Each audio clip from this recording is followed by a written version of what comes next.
They said it couldn't be done. A radio inside a cannon shell, surviving forces that would crush steel, exploding at the perfect moment without human touch. German engineers had tried and failed. British scientists called it fantasy. Yet, on a frozen morning in Belgium, American gunners loaded shells that would rewrite every rule of warfare. What happened next wasn't just a battle. It was the moment machines learned to think, and the sky itself became a predator. Before we jump back in, tell us where you're tuning in from. And if this story touches you, make sure you're subscribed, because tomorrow I've saved something extra special for you. The winter of 1944 had turned Europe into a graveyard of empires. From the beaches of Normandy to the forests of Belgium, the Allied advance had ground to a halt. Mud, ice, and exhaustion had replaced the momentum of summer. Supply lines stretched thin across hundreds of miles. Replacement troops arrived at the front with barely weeks of training, their faces still soft with youth, their hands trembling as they loaded rifles for the first time under enemy fire. The veterans who had fought through France now huddled in frozen foxholes, waiting for orders that never seemed to come. Adolf Hitler saw opportunity in this pause. While his generals spoke of strategic withdrawal and defensive lines, the Führer envisioned something far more audacious. In the map rooms of his headquarters, surrounded by officers who had learned never to contradict him, Hitler outlined a plan that would either save the Third Reich or destroy what remained of its fighting strength.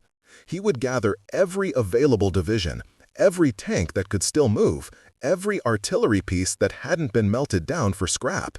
He would hide them in the dense forests of the Ardennes, that same region where German armor had shocked the world in 1940. And then, on a morning chosen for its fog and snow, he would strike. The operation received a deceptive name, Wacht am Rhein, Watch on the Rhine. It sounded defensive, a precaution against Allied attack. In reality, it was the opposite. More than 200,000 men were pulled from crumbling fronts and reassembled in secret. Tiger tanks, their armor thick enough to bounce off most Allied shells, rolled through the night on roads covered with straw to muffle their approach. Panther tanks, faster and deadlier, took positions in valleys hidden from aerial reconnaissance. Nearly 2,000 artillery pieces were wheeled into forest clearings, their barrels aimed at a front held by American units that intelligence deemed weak and unprepared. Hitler's plan depended on speed and shock. His armies would punch through the American lines in the first hours, racing west toward the Belgian port of Antwerp. If they reached it, they would cut the Allied forces in two, trapping British and Canadian armies in the north, isolating American units in the south. With supply lines severed and winter closing in, the Allies would have no choice but to negotiate. Germany would buy time, perhaps months, perhaps long enough to deploy the wonder weapons being promised by scientists and engineers. Jet fighters, rockets, new submarines that could cross the Atlantic unseen. The war, Hitler believed, could still be won. But the Führer's plan contained a fatal flaw, one that would only reveal itself when the first shells began to fall. Hitler assumed that the Allies, like Germany, were fighting a war of 1940. He imagined soldiers with bolt-action rifles, artillery that required spotters and lengthy calculations, commanders who relied on maps and telephone lines. He did not understand that across the Atlantic, in laboratories and factories he had never heard of, a different kind of war was being prepared. A war where science mattered as much as courage, where production lines moved faster than armies, where the impossible became routine. In America, far from the frozen forests of Europe, thousands of workers were building something that would have seemed like science fiction just years before. In Baltimore, at a facility disguised as an ordinary warehouse, engineers worked 18-hour shifts solving problems that had never been solved. In New Jersey, women with steady hands assembled components so delicate that a speck of dust could ruin them. In factories across the Midwest, machines stamped out metal parts with tolerances measured in thousandths of an inch. None of these workers knew exactly what they were building. Security was absolute. Questions were forbidden. They knew only that their work mattered, that soldiers were dying overseas, and that every completed unit brought victory closer. What they were building was called the VT fuse, variable time.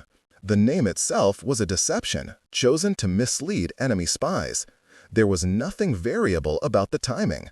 Instead, hidden inside a steel nose cone barely larger than a man's fist was a complete radio system. 4 vacuum tubes, each smaller than a thimble. A tiny battery that activated only when the shell was fired. An antenna ring that broadcast signals and listened for their return. And a detonator connected to circuits so sensitive they could measure the distance to the ground in fractions of a second. The concept was simple enough. A shell fired from a howitzer would climb into the sky, spinning as it flew, broadcasting radio waves downward. When those waves bounced back from the Earth or from anything in their path, the circuits would measure the time delay. As the shell descended and the delay shortened, the fuse would calculate the optimal moment. Not when it struck the ground, where dirt and snow would absorb much of the blast. Not when it passed overhead, wasting fragments on empty air. But at precisely the height where shrapnel would spread in a perfect cone covering the maximum area, striking everything below with lethal force. Making it work required solving a dozen problems that had never been solved. Vacuum tubes, fragile as light bulbs, had to survive being fired from a cannon. The acceleration was unimaginable. 20,000 times the force of gravity compressed into milliseconds. Metal components that would normally be crushed or shattered had to be cushioned, protected, engineered to flex without breaking. The battery had to remain inert during storage, then activate instantly when needed. The circuits had to function in temperatures ranging from desert heat to Arctic cold. And every single component had to be tested, because a failure rate of even 1% meant thousands of duds falling uselessly into enemy territory. Dr. Merle Tuve led the effort at Johns Hopkins. He was not a military man. Before the war, he had studied cosmic rays and the nature of matter, problems of pure science with no practical application. Now he found himself managing hundreds of engineers, negotiating with factory owners, arguing with generals who thought the whole project was a waste of resources. Tuve worked with an intensity that bordered on obsession. He slept in his office. He skipped meals. When problems arose, he gathered his team and refused to leave until solutions emerged. His colleagues remembered him pacing the laboratory at 3 in the morning, chalk in hand, covering blackboards with equations while exhausted engineers tried to keep up. The breakthrough came in stages. First, they learned to make tubes that could survive the shock. Special filaments, new types of glass, innovative mounting systems that absorbed vibration. Then they solved the battery problem.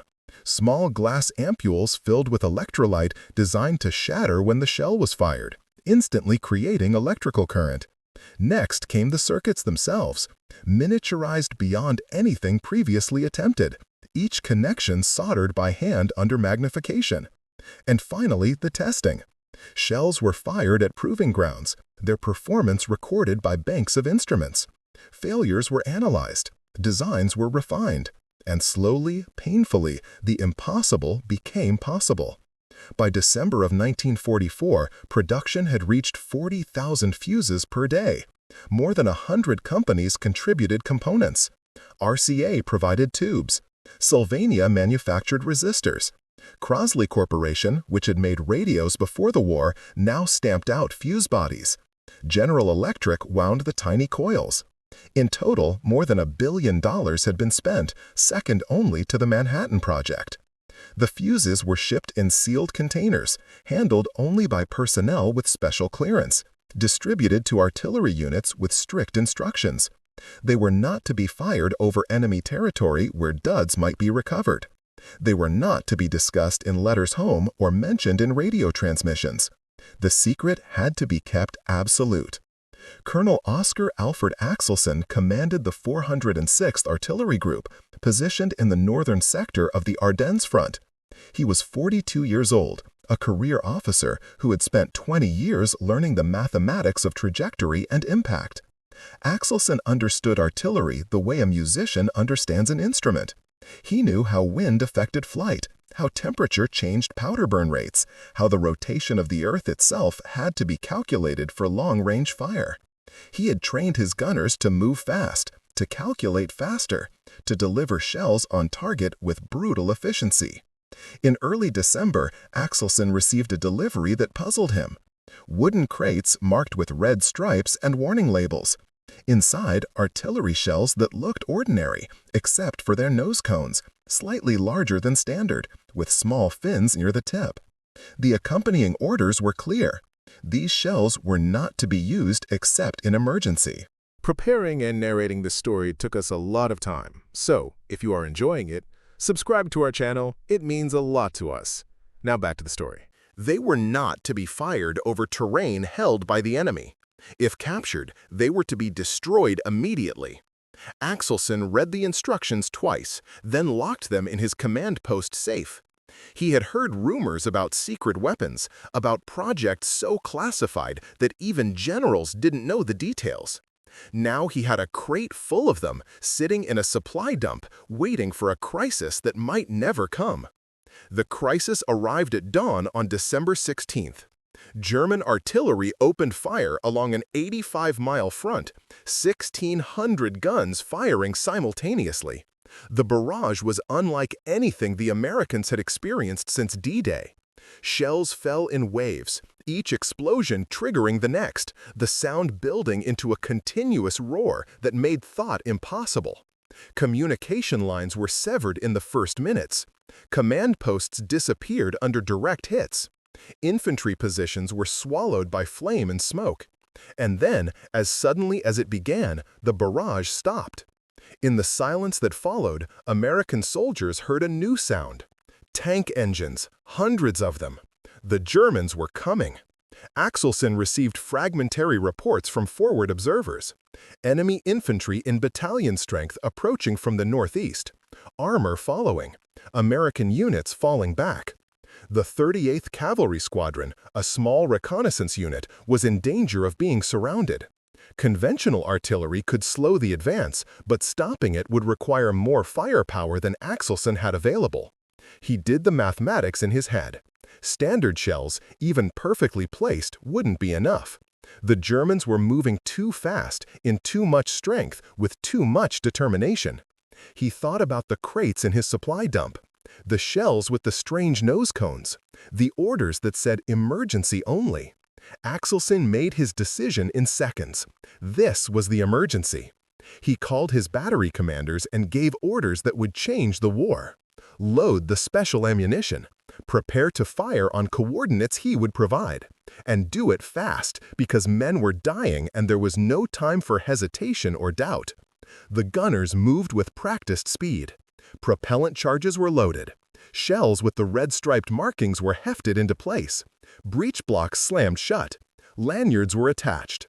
Axelson calculated elevation and deflection, factoring in wind and temperature, then gave the command every artilleryman knows: fire for effect. The guns roared. Shells climbed into the gray December sky, spinning as they flew, invisible against the clouds.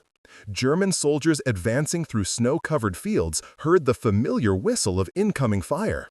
Veterans dropped flat, seeking cover behind trees and frozen earth. Officers shouted orders.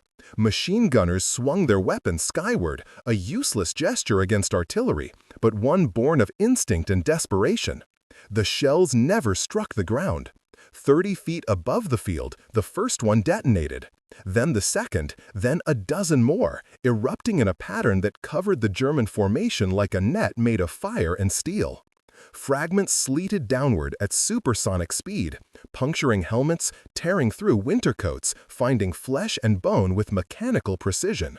Men who had fought on the Eastern Front, who had survived Stalingrad and Kursk, died without understanding what had killed them. The air itself had become a weapon. Axelson's forward observers reported results that seemed impossible. Enemy advance halted. Heavy casualties observed. Request more fire, same ammunition. Axelson complied. Battery after battery fired the special shells. Each salvo produced the same result. Airbursts that turned open ground into a killing field. German formations that moments before had been advancing now lay scattered and broken. Survivors tried to retreat, only to be caught by the next wave of fire. By nightfall, the German offensive in Axelson's sector had stalled completely. Prisoners taken later spoke of terror unlike anything they had known. They described shells that seemed to hunt them, that found them behind cover, that detonated at the perfect height to maximize death. Some claimed the Americans had developed a new type of gas. Others swore they had seen rays of light directing the explosions. None of them understood the truth. They had encountered the future of warfare, and the future had no mercy. Word of Axelson's success spread rapidly through Allied command. Generals who had been preparing for disaster suddenly saw opportunity. If the new ammunition worked as reported, it could turn the entire battle. Orders went out to artillery units across the front. Use the VT fuse. Use it without restriction. The secret, kept so carefully for so long, was about to be unleashed on a scale its creators had never imagined. In the town of Bastogne, surrounded by German forces and cut off from supply, the 101st Airborne Division waited for relief that seemed impossibly far away. Their artillery, the 463rd Parachute Field Artillery Battalion, had limited ammunition and even more limited hope. Then trucks arrived, carrying crates marked with red stripes. The gunners opened them with cold hands and stared at shells they had never seen before. A captain read the instructions aloud. Proximity fuse. Will detonate automatically at optimal height. Do not fire over enemy-held territory. The Germans attacked Bastogne in waves, believing the surrounded Americans would collapse quickly. Instead, they encountered artillery fire that defied every tactical doctrine. Shells burst above attacking infantry with perfect timing. Entire companies disappeared in seconds. German officers tried to adapt, spreading their men out, using cover more carefully, but nothing worked. The mathematics had changed. A weapon that could think for itself, even in the most primitive sense, was faster and more accurate than any human commander. The siege of Bastogne became a demonstration of what industrial science could achieve when fully committed to war. 7,000 VT-fused shells were fired in 2 weeks. German casualties mounted into the thousands. American losses, by contrast, remained manageable. The surrounded garrison held not through superior numbers or better tactics, but through superior technology. When General Patton's Third Army finally broke through to relieve Bastogne, they found a town battered but unbroken, defended by men who had discovered that the future had arrived just in time. The true scale of the VT fuse's impact revealed itself in the fighting along Elsenborn Ridge, where the 2nd and 99th Infantry Divisions held high ground against the 6th SS Panzer Army. Hitler had committed his best troops to this sector, elite formations that had earned fearsome reputations on the Eastern Front. They advanced with confidence, expecting to brush aside the Americans and continue west. What they encountered instead was fire from the sky that seemed to possess intelligence. Over 3 days, American artillery fired 160,000 shells. Only a quarter carried VT fuses, but those produced more than half of all German casualties. SS companies that attacked in tight formations were annihilated before they could deploy. Troops that tried to advance through forest found that trees offered no protection, only additional shrapnel as branches splintered under airbursts. Officers who tried to rally their men were killed alongside them. The elite of Hitler's army, men who had believed themselves invincible, learned that courage and training meant nothing against weapons that calculated the moment of death with electronic precision. The psychological effect was as devastating as the physical casualties. German soldiers began refusing orders to advance. Some units broke entirely, fleeing to the rear despite threats from their own officers. Prisoners described a collapse of morale unlike anything seen previously in the war.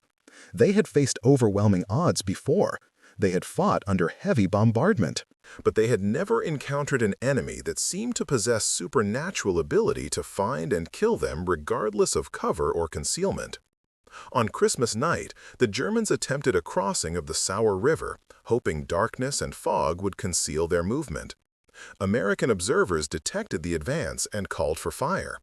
Artillery batteries responded with VT-fused shells, creating air bursts over the water that turned the river into a scene from hell. The barrage lasted less than 10 minutes.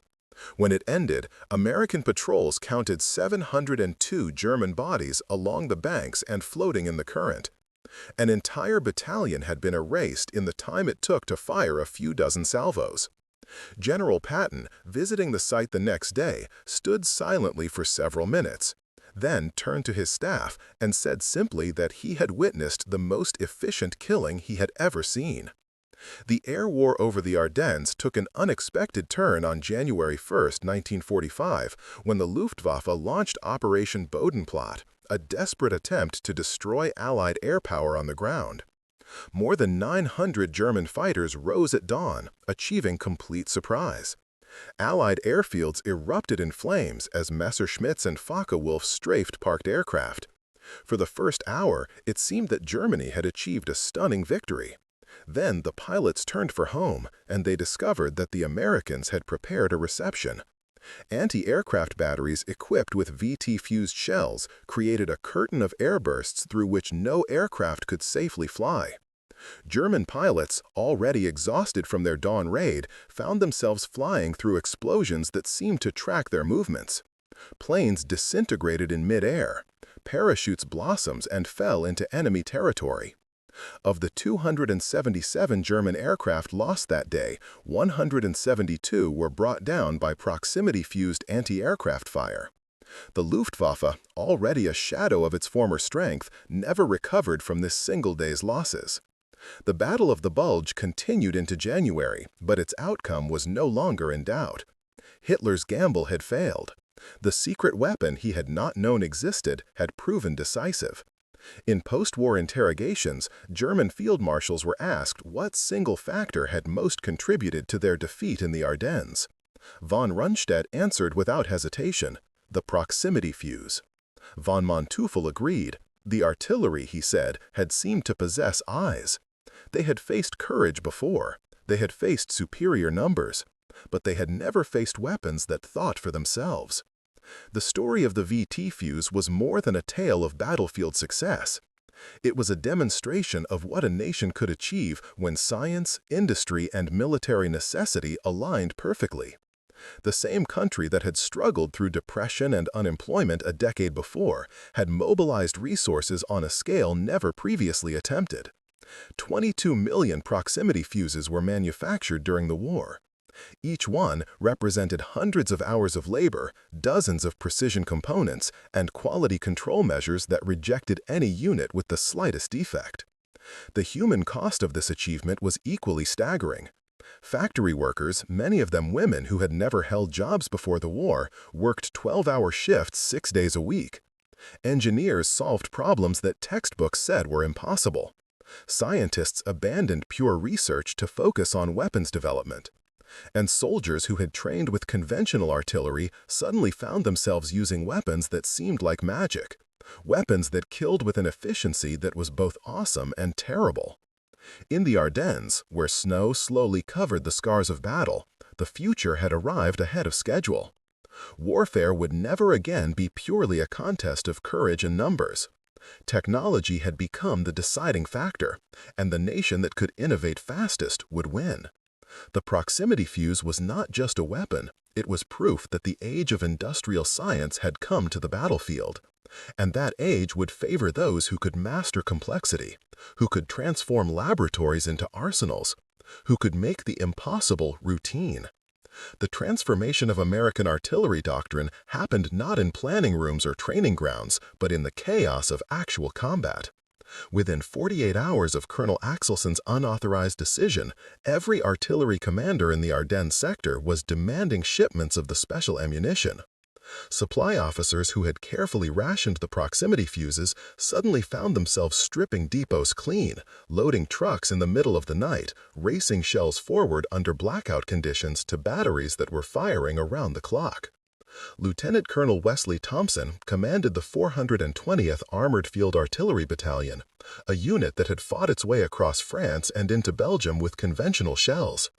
On December 18th, his supply sergeant reported an unusual delivery: 200 rounds of VT-fused ammunition with orders to employ immediately against massed infantry targets. Thompson, a West Point graduate who prided himself on following regulations, read the firing instructions with growing disbelief. The shells would detonate automatically at optimal height. No ranging shots required. No adjustment for weather or terrain. Just calculate deflection and elevation, fire, and trust that circuits smaller than a matchbox would do what human observers had always done. His battery commanders were equally skeptical. Artillery was a science of precision, they argued, built on centuries of accumulated knowledge about trajectories and impacts. Trusting a machine to decide when to explode seemed like abandoning everything they had learned. Thompson overruled their objections with a simple observation: American soldiers were dying because German formations were advancing faster than conventional artillery could stop them. If the new ammunition worked as promised, it would save lives. If it failed, they would return to standard doctrine. But they were going to find out immediately. Thompson selected a target reported by forward observers: German infantry moving in company strength through open farmland, approximately 4,000 yards distant. He ordered a 6-gun battery to load VT fuses and prepared to fire a single test round to judge effectiveness. His fire direction officer protested. Standard procedure called for ranging shots, for careful adjustment, for building up to fire for effect gradually. Thompson ignored him. He gave the command to fire all 6 guns simultaneously, a full salvo with ammunition that had never been used in combat by his unit. The shells arced into the overcast sky and disappeared. Thompson watched through binoculars, counting seconds, waiting for impacts that would tell him if he had wasted precious ammunition or discovered something revolutionary. What he saw made him lower the binoculars and look again with naked eyes, certain his optics had malfunctioned. The entire target area had erupted in synchronized airbursts, a pattern so perfect it seemed choreographed. Smoke and debris fountained upward. The German formation simply ceased to exist as an organized unit. Forward observers radioed confirmation within minutes. Enemy advance halted. Heavy casualties. Survivors retreating in disorder. Thompson stared at the remaining VT-fused shells in his ammunition storage and realized he was holding something that would redefine his profession. He ordered continuous fire missions for the next 6 hours, expending every special round he possessed, and requested immediate resupply. By the time his guns fell silent that evening, his battalion had stopped 3 separate German attacks without requiring a single adjustment round. The mathematics of artillery had been compressed from minutes of calculation to seconds of certainty. The 463rd Parachute Field Artillery Battalion, defending Bastogne, discovered an additional advantage of the new ammunition that its designers had not anticipated. The VT fuse functioned perfectly in weather conditions that rendered conventional fire control nearly impossible.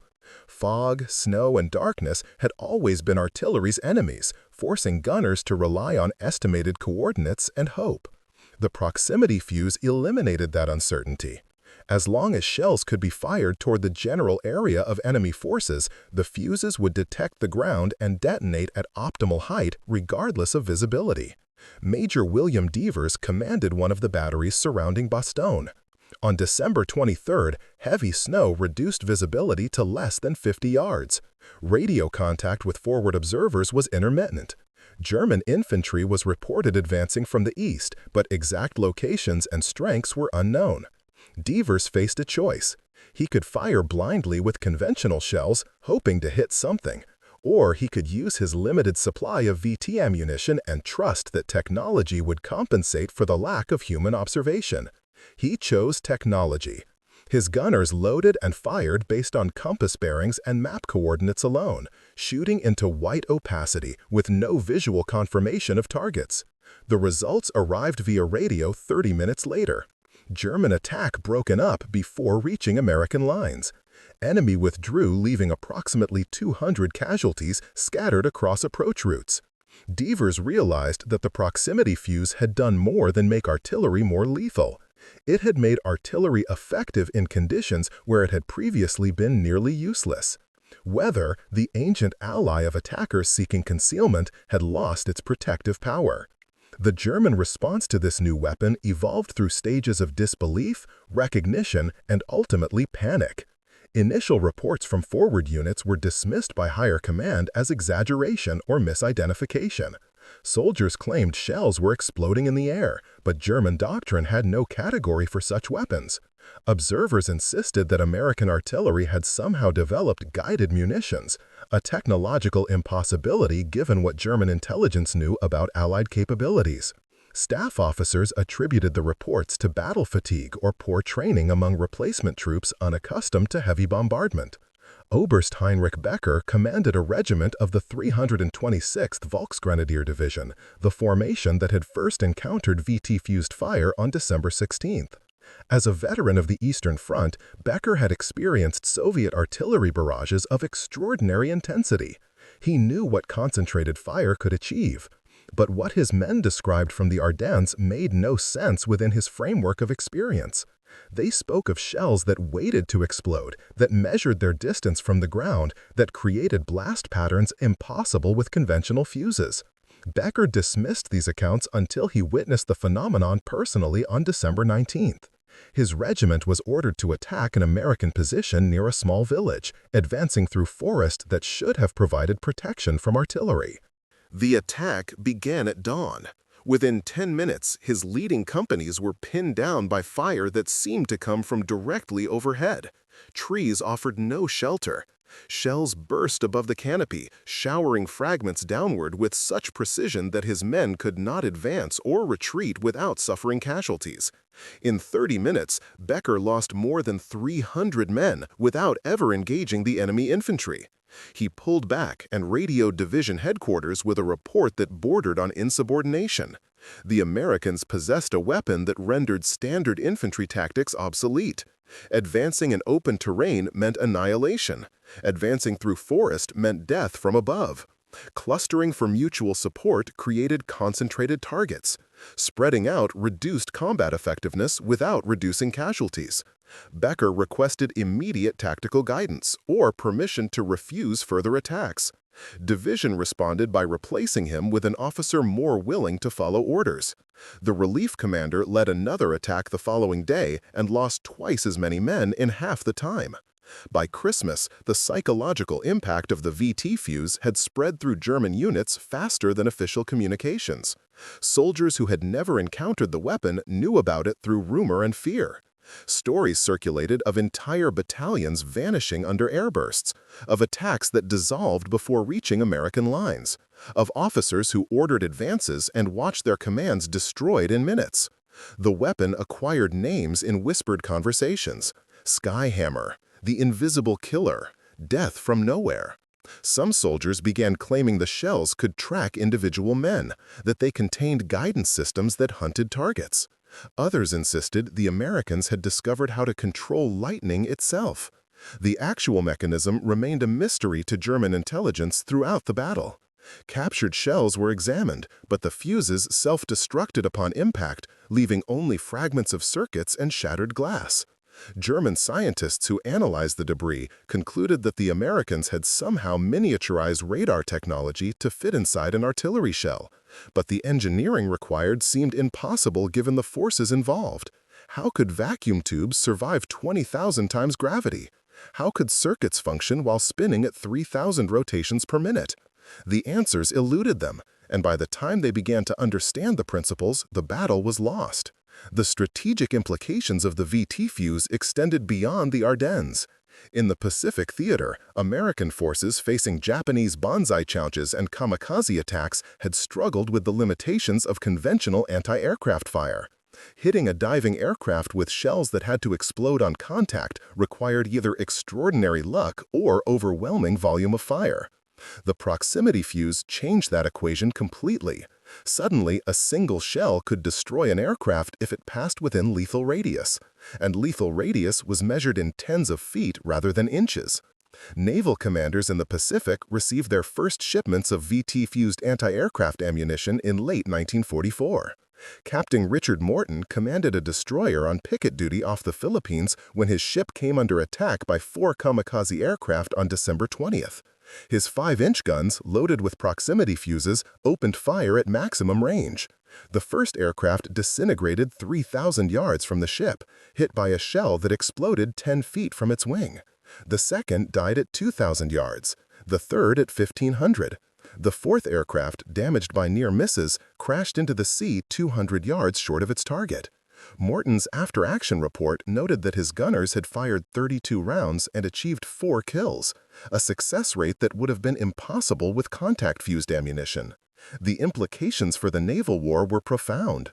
Japanese tactical doctrine relied heavily on overwhelming defenses through sheer numbers of attacking aircraft. If a dozen planes attacked and 3 got through, that was acceptable. But if proximity-fused fire could stop 10 of 12 attackers, the calculus collapsed.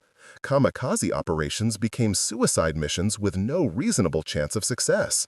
Japanese pilots who had trained to die for the emperor discovered they were dying without even reaching their targets, exploding in mid-air as shells burst around them with uncanny accuracy. Back in the Ardennes, the accumulation of small tactical victories created strategic collapse for the German offensive. Each failed attack weakened formations that could not be reinforced. Each casualty represented training and experience that could not be replaced. By the end of December, units that had begun the offensive at full strength were operating at 40 or 50% of authorized manning. Morale, the intangible factor that separates armies from mobs, was disintegrating under the weight of repeated exposure to weapons that seemed invincible. Generalleutnant Fritz Bayerlein commanded the Panzer Lehr Division, an elite formation that had been rebuilt after near destruction in Normandy.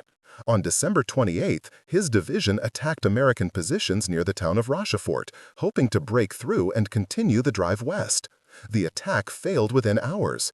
Bayerlein watched through field glasses as his infantry advanced across snow-covered fields and disappeared under airbursts that erupted with mechanical regularity.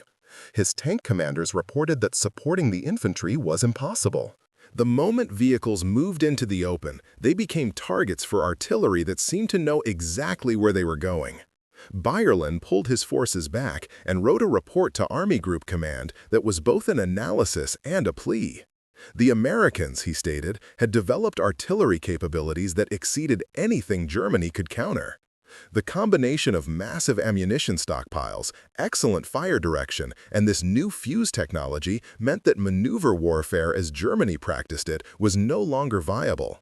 Concentrated forces died under bombardment. Dispersed forces lacked combat power. Every tactical option led to failure. Bayerlein recommended immediate withdrawal to defensive positions and abandonment of offensive operations. His report was filed and ignored. 3 days later, his division attacked again and lost another 200 men without gaining a yard of ground. The 969th Field Artillery Battalion represented a dimension of American capability that often went unrecognized in official histories. An all-black unit commanded by white officers, the battalion had fought across Europe with distinction and little recognition. Their guns defended a crucial sector of the Bastogne perimeter, firing more than 8,000 rounds during the siege.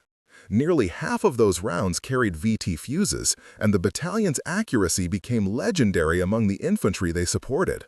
Sergeant James Mitchell commanded a gun crew in the 969th. Before the war, he had been a mathematics teacher in Georgia, a profession that offered one of the few paths to middle-class stability for educated black men in the segregated South. When drafted, his aptitude for numbers sent him to artillery school, and his skill at rapid calculation made him a valuable fire direction specialist. Mitchell understood the geometry of trajectories, the physics of explosions, the calculus of death delivered at a distance. When VT-fused shells arrived at his battery, he grasped their significance immediately. The proximity fuse, Mitchell realized, was fundamentally democratic. It did not care about the race of the gunner who fired it or the soldier it protected. It performed the same lethal mathematics regardless of whether the battery was white or black, northern or southern, regular army or National Guard. For Mitchell, this represented something larger than military technology. It was proof that competence and results mattered more than prejudice, at least in the moment of crisis. His crews fired their guns with precision that earned commendations from infantry commanders who had no idea and probably wouldn't have cared about the color of the men who saved their lives. The final phase of the Battle of the Bulge saw VT-fused ammunition deployed on a scale that overwhelmed German capacity to respond. By early January, more than 200,000 special rounds had been fired. American artillery, always numerous and well-supplied, became effectively unstoppable when combined with fuses that thought for themselves. German formations attempting to withdraw faced the same devastating fire that had broken their attacks. Retreat became as deadly as advance. On January 3rd, the German High Command formally acknowledged that the Ardennes offensive had failed. Hitler refused to accept the assessment and ordered his armies to hold their positions, but the order was meaningless. Units that had advanced 20 or 30 miles into Belgium were now fighting to survive, surrounded by American forces that grew stronger while they grew weaker. The withdrawal, when it finally came, was a nightmare of exposure and vulnerability. German columns moving east were tracked by aerial observers and hammered by artillery that needed no adjustment and made no mistakes. The battle officially ended in late January, but its lessons continued to reverberate through military thinking worldwide. The proximity fuse had proven that electronics could revolutionize warfare as thoroughly as gunpowder or the internal combustion engine. For the first time, weapons could sense their environment and react faster than human reflexes. The implications extended beyond artillery into every domain of combat. If a shell could carry a working radar, what else could be built? Guided bombs, self-navigating missiles, aircraft that flew themselves? The boundary between possible and impossible had shifted, and no one knew where it would finally stabilize. German prisoners interrogated after the battle provided consistent testimony about the weapon's impact. They spoke not just of casualties, but of helplessness, of fighting an enemy they could not see or counter, of watching comrades die from explosions that seemed to originate from empty air. Some expressed grudging respect for American technical achievement. Others voiced bitterness at being sent into battle with inferior equipment and outdated tactics. All of them agreed on one point. The new artillery had broken their offensive not through superior courage or tactics, but through sheer technological dominance. Up next, you've got two more standout stories right on your screen. If this one hit the mark, you won't want to pass these up. Just click and check them out.